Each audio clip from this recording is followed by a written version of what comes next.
नमस्कार दोस्तों। बिहार के बेगूसराय जिले के बरौनी जंक्शन से एक दर्दनाक हादसा अभी चंद दिनों पहले हम सभी के सामने आया था सोशल मीडिया प्लेटफॉर्म के माध्यम से।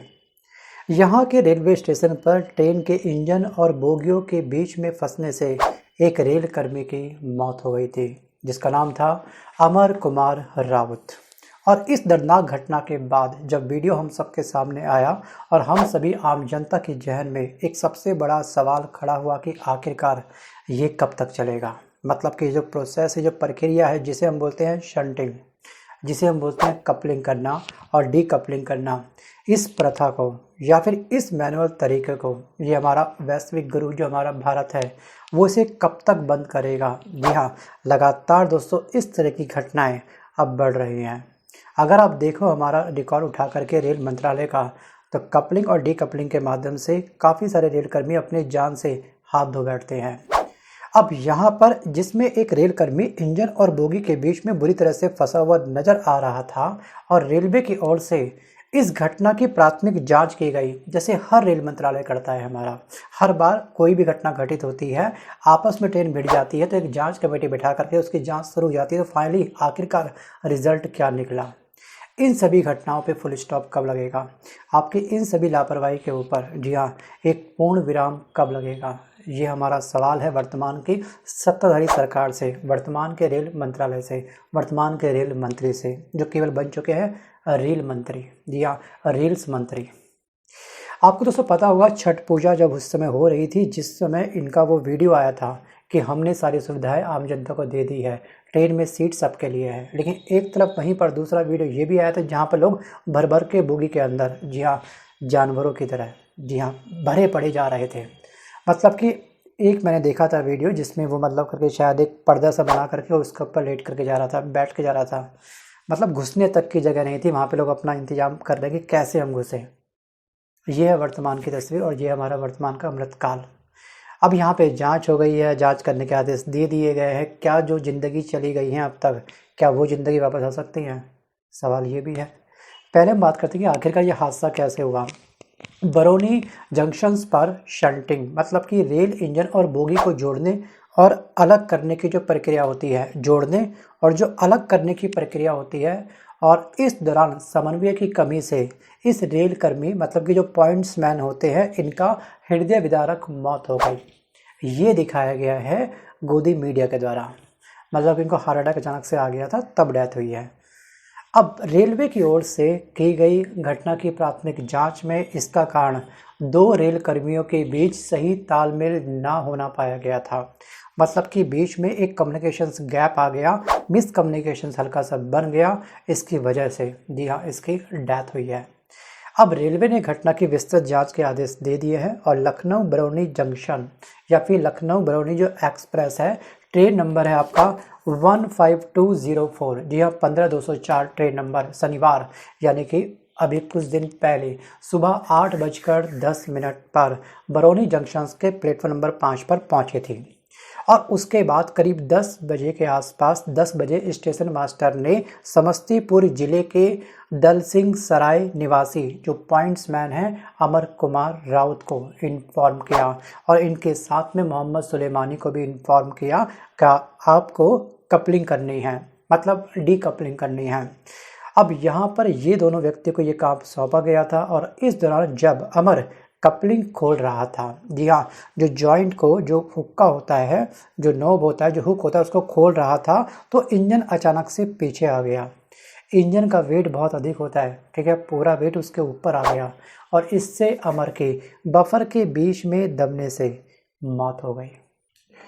अब बात करते हैं कि आखिरकार शंटिंग क्या होती है, कपलिंग क्या होती है और बफर क्या होता है।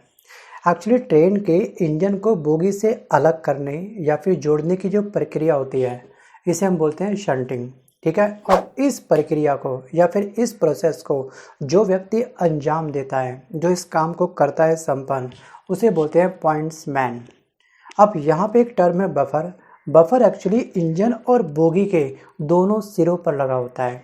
और दोस्तों ये जो बफर होता है वो एज ए शॉकर की तरह काम करता है। जैसे हमारे गाड़ियों में, बाइक पर, कार पर, उन सभी के टायरों के आसपास क्या होते हैं, शॉकर लगे होते हैं जो हमको झटकों से बचाते हैं।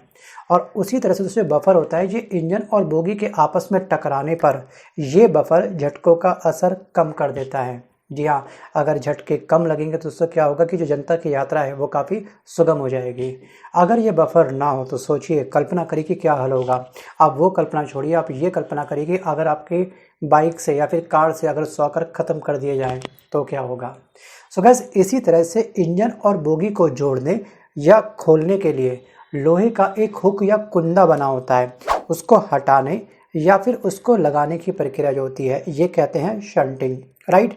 और इसको लगाने और हटाने की प्रक्रिया को हम लोग कपलिंग कहते हैं, कपलिंग भी कह सकते हैं इसको। आई थिंक सो अपनी बातों को समझ पाए होंगे। इन शॉर्ट, बफर इंजन और बोगी के दोनों सिरों पर होता है। ये शॉकर का काम करता है। इंजन और बोगी को आपस में टकराने पर ये बफर झटके के असर को डिक्रीज करता है, मतलब कि उसको कम कर देता है। और इसी तरह से इंजन और बोगी को जोड़ने या खोलने के लिए लोहे के हुक या कुंदे को लगाने और हटाने की प्रक्रिया को हम कहते हैं कपलिंग। और दोस्तों ये वर्क जो करता है वो करता है शंटिंग मैन या फिर पॉइंट्स मैन। दोस्तों वर्तमान समय के अंदर भारत में कुल मिलाकर के 23,000 ट्रेन हैं, जिनमें एक अनुमान के मुताबिक लगभग 10,000 ट्रेन के अंदर कपलिंग और डीकपलिंग का जो काम होता है वो मैनुअल तरीके से होता है। यानी कि इस काम को जो अंजाम देते हैं वो देते हैं शंटिंग मैन, पॉइंट मैन, यानी कि एक इंसान के द्वारा इस काम को, जान को, जी हाँ, रिस्क पे लेकर के उनसे ये काम संपन्न करवाया जाता है हमारे रेल मंत्रालय के द्वारा। अब जिनमें इंजन ट्रेन के सिर्फ एक तरफ लगा होता है, जी हाँ, और कभी कभी आपने देखा होगा कि जो इंजन होता है वो ट्रेन के दोनों सिरों पर लगा होता है। जहाँ पर इंजन दोनों तरफ लगे होते हैं, ठीक है, वहाँ पर आपको कपलिंग और डीकपलिंग की आवश्यकता नहीं पड़ती है। बीच में लगी हुई बोगियों को आप यहाँ से वहाँ आराम से मूव कर सकते हो। अगर हमको इस डायरेक्शन में जाना तो हम आगे वाले इंजन को ऑन करके अपनी यात्रा संपन्न कर सकते हैं, अपने यात्रियों को गंतव्य स्थान तक पहुँचा सकते हैं।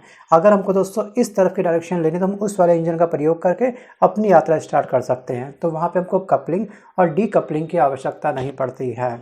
लेकिन जहाँ पर, ध्यान रखिएगा, जहाँ पर केवल एक इंजन लगा होता है उनमें कपलिंग की आवश्यकता होती है। इसमें ट्रेन का एक चक्कर पूरा होने के बाद उसके इंजन को बोगियों से अलग करके दूसरी तरफ उस इंजन को अटैच कर दिया जाता है। और ये प्रक्रिया वैसे हमारा रेल मंत्रालय बोलता है कि काफ़ी सुरक्षित होती है, कोई दिक्कत नहीं होती है। लेकिन इसमें खतरा भी कई बार हो चुका है, अभी चंद दिनों पहले हुआ भी है। ये घटना हम लोग नहीं भूल सकते हैं। और दुनिया के बड़े बड़े देशों में रेलगाड़ियों में शंटिंग जो होती है वो ऑटोमेटिक तरीके से होती है, मशीनों के जरिए होती है। वहाँ पर इंसान, जी हाँ, शंटिंग नहीं करते हैं। फिर भारत में आज भी ये शंटिंग इंसानों के द्वारा क्यों होती है? सबसे बड़ा क्वेश्चन मार्क। ऐसा नहीं है कि भारत में शंटिंग के लिए यहाँ पर आधुनिक व्यवस्था नहीं है, हो सकती है, बड़ी आसानी से हो सकती है। लेकिन अभी हमको दोस्तों विश्व गुरु बनना है। जी हाँ, अंदर की सफाई हम बाद में करेंगे, घर की हम लोग विकास बाद में करेंगे, पहले हम वैश्विक गुरु तो बन जाएं। Think about it. अगर आप मेरी बात से सहमत हैं तो अपना कमेंट मुझे करके ज़रूर बताना, टाइप करके कि हाँ आप सहमत हैं। एक्चुअली ब्रिटेन में, फ्रांस में, अमेरिका में, चीन में और रसिया जैसे देशों में ट्रेन के इंजन और बोगी को अलग करने के लिए टेक्नोलॉजी का इस्तेमाल होता है। जी हाँ, भारत के अंदर ये टेक्नोलॉजी कब तक आएगी अभी हम कुछ नहीं कह सकते हैं। सो गाइस, भारत में 13,500 ट्रेन ऐसी हैं जिनमें दोनों तरफ इंजन लगे हुए हैं। हमको कपलिंग और डीकपलिंग करने की आवश्यकता नहीं होती है। अगर इन केस, जी हाँ, ध्यान रखिएगा, अगर कोई इंजन ख़राब हो जाता है, ठीक है, तो इंजन को डिटैच करने के लिए तब तो आवश्यकता पड़ेगी इसकी। लेकिन इंजन इतनी आसानी से ख़राब नहीं होते हैं, मेंटेनेंस वहीं ऑन द स्पॉट हो जाती है इन चीज़ों की, बहुत ही रेयर चांस है। और दोस्तों रेलवे ग्रुप डी की जॉब प्राप्त करने के लिए, पॉइंट्स मैन बनने के लिए, कपलिंग जैसे जॉब को प्राप्त करने के लिए हमारे भारत का एक बहुत बड़े करोड़ों में संख्या, जी हाँ, रेलवे ग्रुप डी का फॉर्म भरती है। सोचिए, इस जॉब के लिए एक जॉब प्राप्त करने के लिए कई करोड़ बच्चे फॉर्म को फिल करते हैं। वैकेंसी केवल क्या होती है, हज़ारों में निकलती है। और ऐसे न जाने कितनी बड़ी लंबी चौड़ी फेहरिस्त है जिन्होंने अपनी जान गंवाई है इस जॉब को करते समय, कपलिंग और डीकपलिंग के दौरान। कभी कभी ट्रैक को ठीक करते समय ग्रुप डी जैसा इंसान रेलवे ट्रैक की ऑयलिंग तक कर सकता है। जो कोच होता है, कोच के अंदर की सफाई करनी पड़ती है रेलवे ग्रुप डी के लोगों को, और फिर भी तनख्वाह क्या मिलती है, वेतन क्या मिलता है। थिंक अबाउट इट, विचार जरूर करिएगा। सो गाइस, यही हमारा अमृतकाल और यही हमारा विकसित भारत की एक प्यारी सी तस्वीर। सो गाइस, आपको क्या लगता है कि वास्तविक रूप से हम अपना ये ऑटोमेटिक, जी हाँ, जो हमारी ट्रेन के जो हादसे हैं उसको हम लोग ज़ीरो कब तक कर पाएंगे, या फिर जो ट्रेनें आपस में भिड़ती हैं लापरवाही की वजह से, या फिर दोस्तों इन्फॉर्मेशंस कम्युनिकेशंस गैप की वजह से जो ट्रेनें आपस में पलट जाती हैं। जो इतने बड़े हादसे हमने देखे कि हर साल कितने हादसे होते हैं, आम जनता को अपनी जान से हाथ धोना पड़ता है। आखिरकार अमृतकाल में ये संख्या आखिरकार कब तक कम होगी, कब तक हम लोग एडवांस बन पाएंगे? आपके अकॉर्डिंग टारगेट ईयर हमारा क्या होना चाहिए?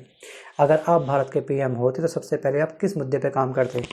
भारत की बेरोजगारी के ऊपर, महंगाई के ऊपर, या फिर दोस्तों इस तरह के हादसों के ऊपर, या फिर महिलाओं के ऊपर होने वाले अत्याचार के ऊपर? जी हाँ, पहला टास्क आपका क्या होता? आप मुझे कमेंट करके चाहो तो बता सकते हैं। सो गाइस, आज के इस वीडियो में बस को इतना ही। मिलता हूँ जल्द एक नए वीडियो के साथ, तब तक के लिए धन्यवाद।